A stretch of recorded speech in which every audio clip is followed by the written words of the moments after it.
This is the most famous building in Texas, and almost everything people think they know about it is only half the story.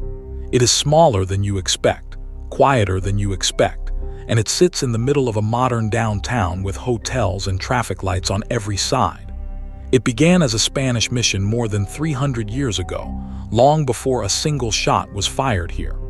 13 days in the winter of 1836 turned it into a legend.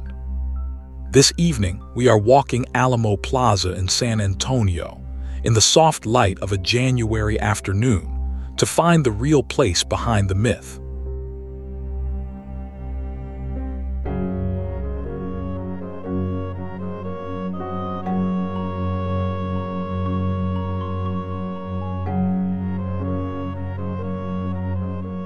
We are in the heart of San Antonio, Texas, one of the oldest European settled cities in the American Southwest. The Alamo stands on the east side of downtown, just a short walk from the famous River Walk and the bend of the San Antonio River. San Antonio grew up around that river, which rises from springs a few miles north and loops through the city on its way south toward the Gulf of Mexico. In the 18th century, this valley was the northern frontier of New Spain, months of hard travel from Mexico City. That distance explains almost everything about why the missions were built here.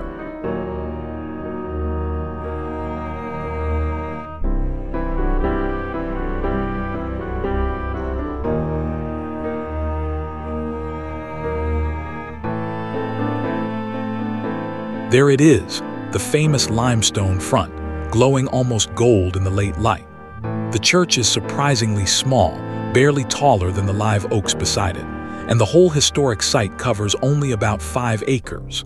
In 1836, the Alamo compound was many times larger, nearly 3 acres of walls and courtyards stretching out across what is now the open plaza. So as we walk here, we are actually walking inside the old fort. The buildings around us, the shops and the pavement, all of it sits on ground the defenders once held.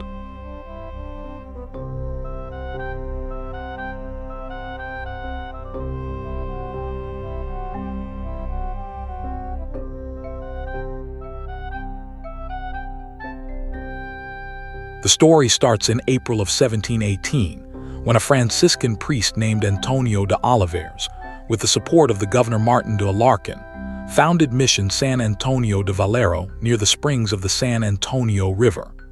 It was named for Saint Anthony of Padua and for the Marques de Valero, the Viceroy of New Spain.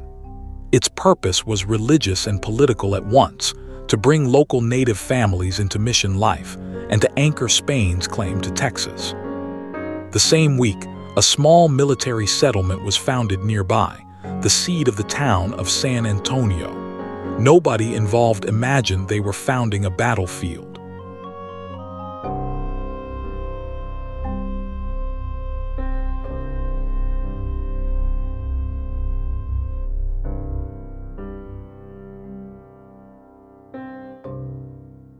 The plaza this evening is full of slow-moving visitors doing exactly what we are doing, just looking. Millions of people come here every year, making this one of the most visited historic sites in Texas. What strikes you on the ground is the contrast, a Spanish colonial church framed by early 20th century commercial buildings, with a modern city humming behind it. In January, the crowds thin out and the light gets long and warm. It is a good time to take the place slowly.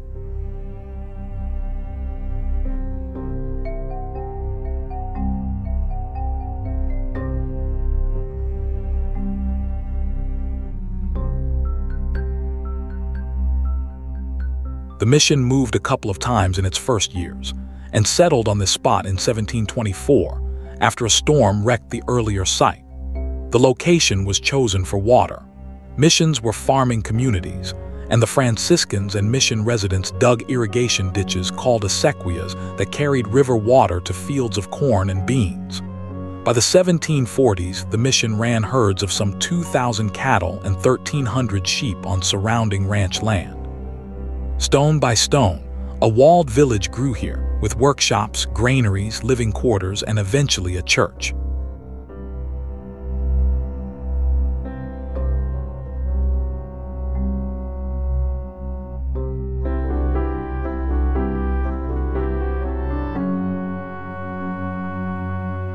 It is worth remembering who actually built and lived in this place.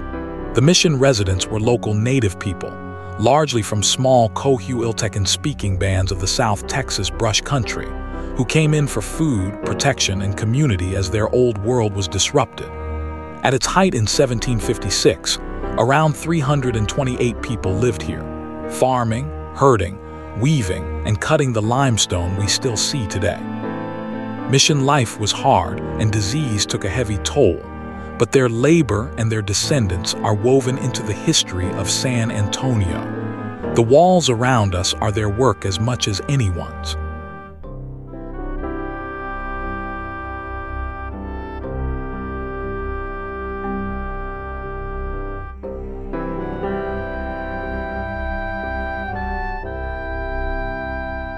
To the left of the church runs a long, low, two-story stone building with thick walls and small windows. Most visitors walk right past it on the way to the famous facade. This is the long Barrack, and it is actually the senior building on the site, older than the church front everyone photographs.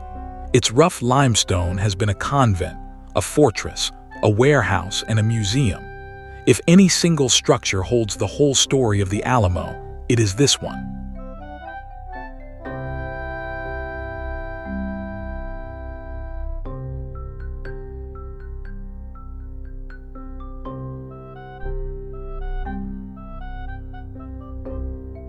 The long Barrack began in the mission era as the convento, the two-story home of the Franciscan missionaries, with cells, offices, and storerooms around a courtyard. Its stonework dates back to the 1720s and 30s, which makes it one of the oldest standing structures in all of Texas.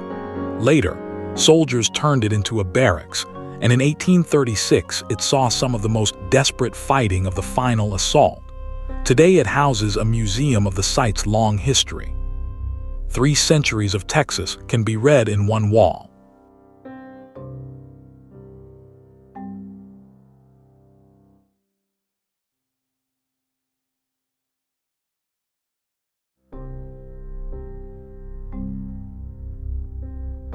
The famous church took far longer.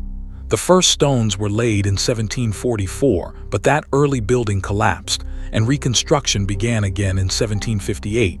The date carved above the door today. The plan called for bell towers and a dome, and none of it was ever completed. When the mission era ended, the church still stood open to the sky, a roofless shell of 4-foot-thick limestone. The most recognizable building in Texas is, strictly speaking, an unfinished construction project.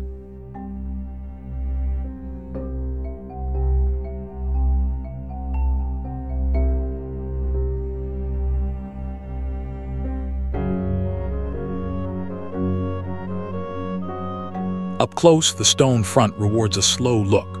Carved columns flank the doorway, with niches that once held statues of saints, and you can still see the date 1758 cut into the stone. The limestone came from quarries a few miles away, and its warm color is why the building seems to glow at this hour. Weathering has softened every edge. Every year, conservators work to keep this soft stone standing against time and weather.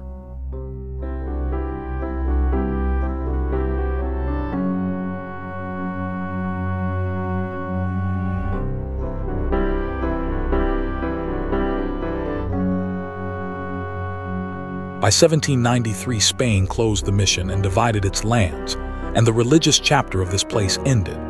10 years later, in 1803, a Spanish cavalry unit moved in, a company raised in the town of Alamo de Parras in Mexico. Alamo is the Spanish word for cottonwood tree, and the name stuck to the old mission, whether from the company's hometown or from cottonwoods growing along the river and the irrigation ditch. Either way, the Fortress of Texas legend is named for a tree. The soldiers used the compound for decades, and it even served as San Antonio's first hospital.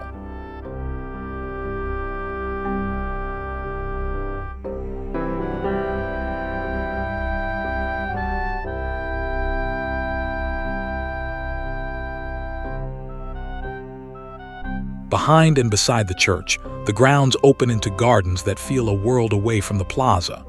Gravel paths wind under huge, spreading live oaks, past agaves and old stone walls. Even in January, the live oaks are green, because these trees hold their leaves through the Texas winter. This is the calmest corner of the site, and most of the crowd never finds it. It is also home to one of the best tree stories in the state.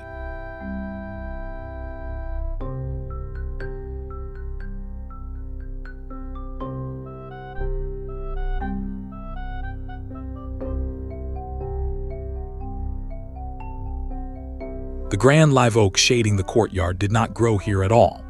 In 1912, gardeners hauled it in from a few miles away and replanted it beside the old conventa walls, and the tree was already about 40 years old when it made the trip, an enormous thing to move in the horse and wagon era.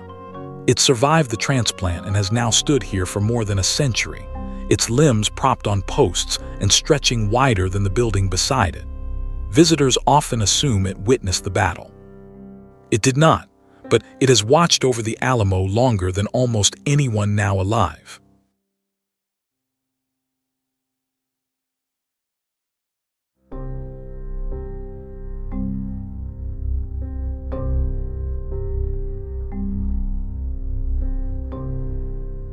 Back out on the plaza, the light is dropping and the stone is turning amber.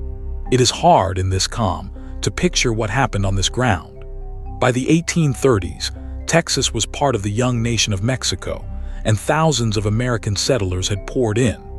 Tensions over government and power broke into open revolt in 1835, and by that winter rebel Texians had seized San Antonio and this old mission fortress with it.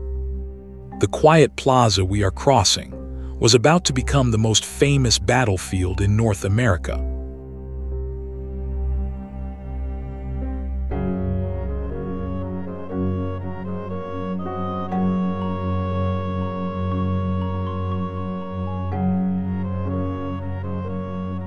On February 23, 1836, the Mexican president and General Antonio Lopez de Santa Anna arrived at San Antonio with the vanguard of an army that would grow to roughly 2,000 men. About 150 Texians and Tejanos withdrew into the Alamo compound, and the siege began. Inside were names now carved into American memory: the young commander William Travis, the famous knife fighter Jim Bowie, who soon collapsed with illness, and the former congressman and frontiersman David Crockett. The defenders' numbers grew only slightly, to perhaps 200, as couriers slipped out carrying pleas for help. For 13 days, cannon fire and cold winter nights wore both sides down.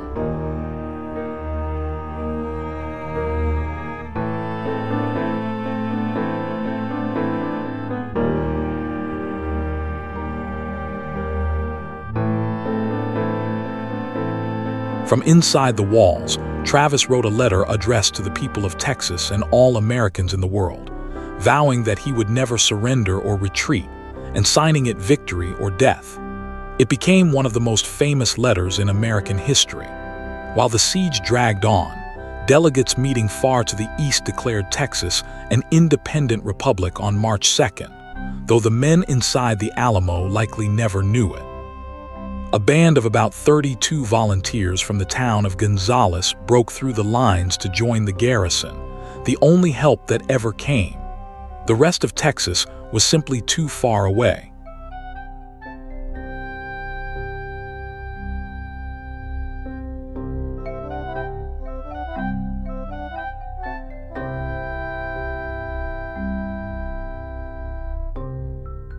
Walking these walls at dusk, you can trace where the story ended.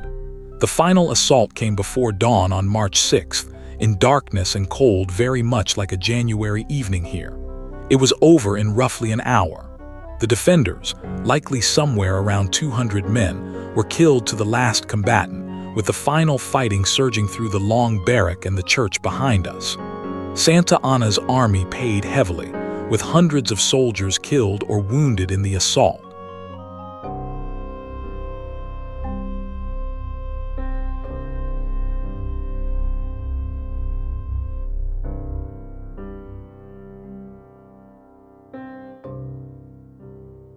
The battle spared the non-combatants. Susanna Dickinson, the wife of a defender, walked out of the church with her infant daughter Angelina, and Travis's enslaved man Joe also survived. Santa Anna released them deliberately, so they would carry the news of the crushing defeat across Texas and frighten the rebellion into collapse. It did the opposite. The story they told turned the Alamo from a military disaster into a rallying cry, and volunteers surged into the Texian army.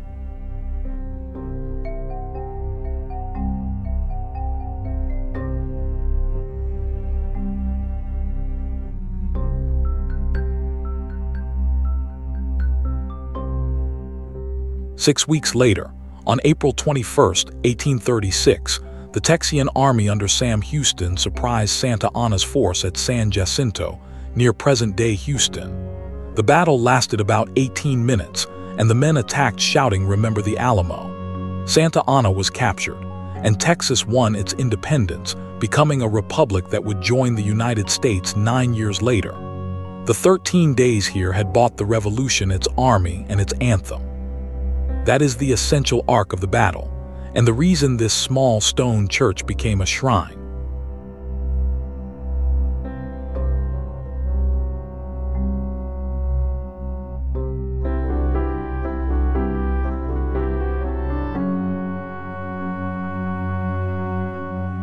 The strange truth is that the battle nearly erased the Alamo. The retreating Mexican garrison tore down walls and burned what it could later that spring, and for a decade, the compound sat as a ruin on the edge of town. The roofless church filled with weeds and rubble. Cannon from the siege ended up buried or scattered, and some are displayed on the grounds today. The building we admire this evening survived by a series of accidents.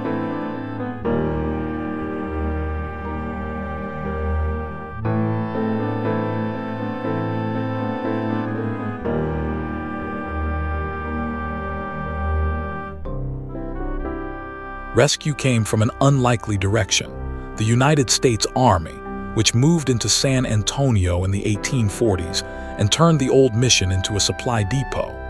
Around 1850, Army contractors John Fries and David Russey finally gave the church a roof, and to finish the bare front wall they added a curved gable on top. That gentle hump, added by a quartermaster crew nearly a century after the mission builders, is now the most recognized silhouette in Texas. The famous outline of the Alamo never existed during the famous battle. It is one of history's better jokes.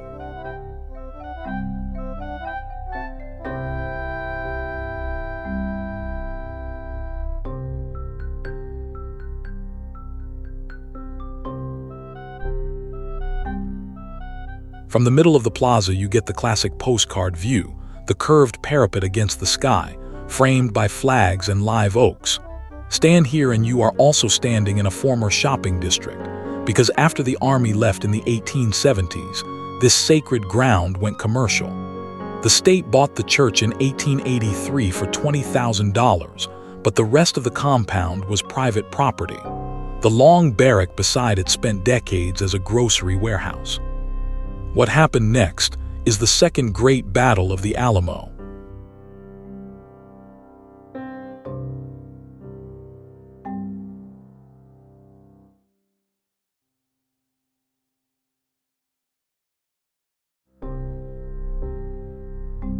In the late 1800s, a merchant named Honor Grenett ran a wholesale grocery business out of the old convento, wrapping the mission stonework in a wooden superstructure decked out with fake towers and cannon like a castle-themed store. After his death, the firm of Hugo and Schmelzer carried on the business, and by 1900, there was talk of clearing the site for a hotel.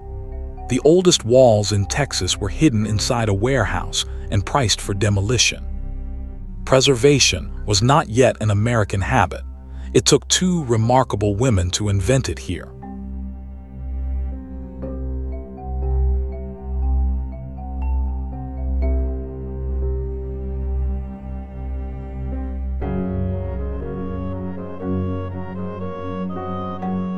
Adna de Zavala, a San Antonio teacher and granddaughter of the first vice president of the Texas Republic, had been fighting for years to protect the old buildings. In 1903, she recruited Clara Driscoll, a young heiress who put up her own money to secure the long Barrack property, ultimately covering tens of thousands of dollars from her personal fortune. In 1905, the Texas legislature repaid Driscoll and handed the Alamo to the Daughters of the Republic of Texas as custodians.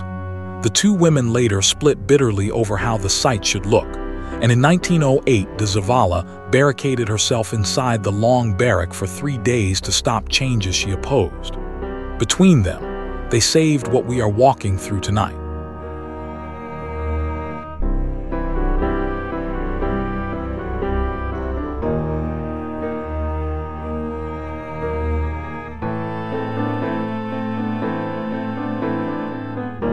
On the plaza stands a 60-foot shaft of gray granite and white marble, carved with figures of the defenders rising above their own funeral pyre. This is the Alamo Cenotaph, the empty tomb, sculpted by Pompeo Capini and completed in 1940 for the battle's centennial era. The names of the known defenders are cut into its sides. In the low evening light, the marble picks up the same golden tone as the church. It is the one place on the plaza where the whole garrison is gathered in one spot.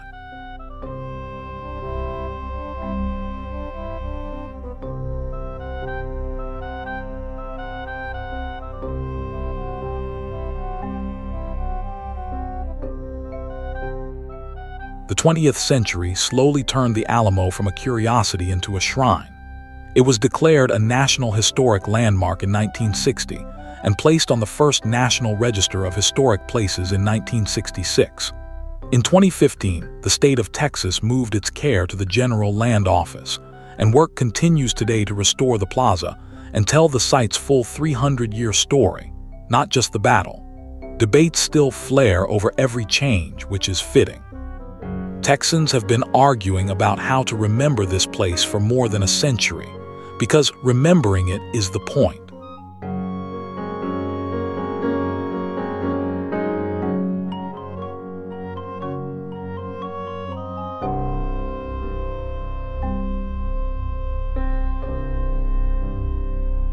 A block or so from the plaza, San Antonio drops one story below street level into an entirely different world. Down a flight of stairs, the San Antonio River winds between stone walkways, arched bridges, and cypress trees strung with lights. This is the River Walk, and no visit to the Alamo is complete without it. The same river that fed the mission's irrigation ditches 3 centuries ago now carries dinner barges past cafe tables. The Alamo and the river are 2 chapters of one story.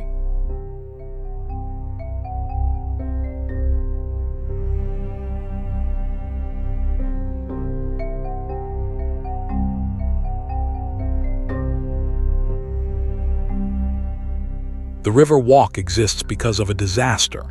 In 1921, a catastrophic flood surged through downtown San Antonio and killed some 50 people, and the city seriously considered paving the river bend over as a storm drain. Instead, a young architect named Robert Hugman proposed sunken walkways, stair steps, and gardens along the water, and Depression-era work crews built roughly 17,000 feet of paths and some 20 bridges in the late 1930s. Today it is among the most beloved urban spaces in America, and it links downtown to the historic missions further south. A flood control project became the soul of the city.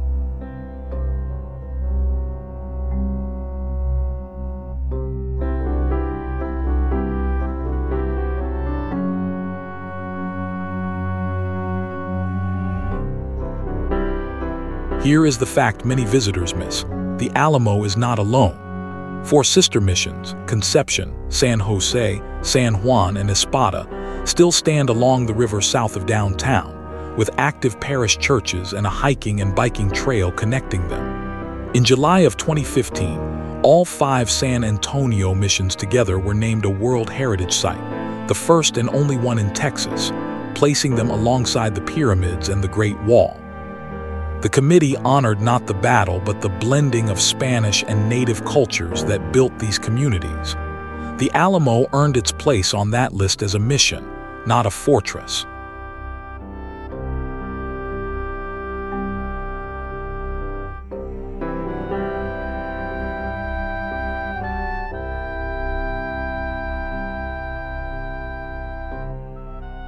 The lamps are coming on and the plaza is emptying out. In this light, the church looks less like a monument and more like what it was for most of its life, a small frontier building that people kept refusing to give up on. Founded in 1718, fought over in 1836, saved in 1905, honored by the world in 2015. 3 centuries of Texas history stand in 5 quiet acres.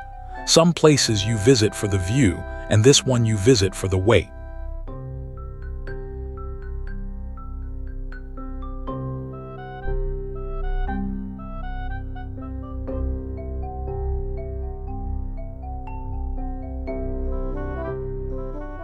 If you come to San Antonio, give the Alamo more than a quick photo stop. Walk the long Barrack, find the moved oak in the garden, read a few names on the Cenotaph, then take the stairs down to the river and follow it. The whole heart of the city is walkable in an evening, and it is one of the great short walks in American travel. Thank you for watching. Follow for more of the trails of the world.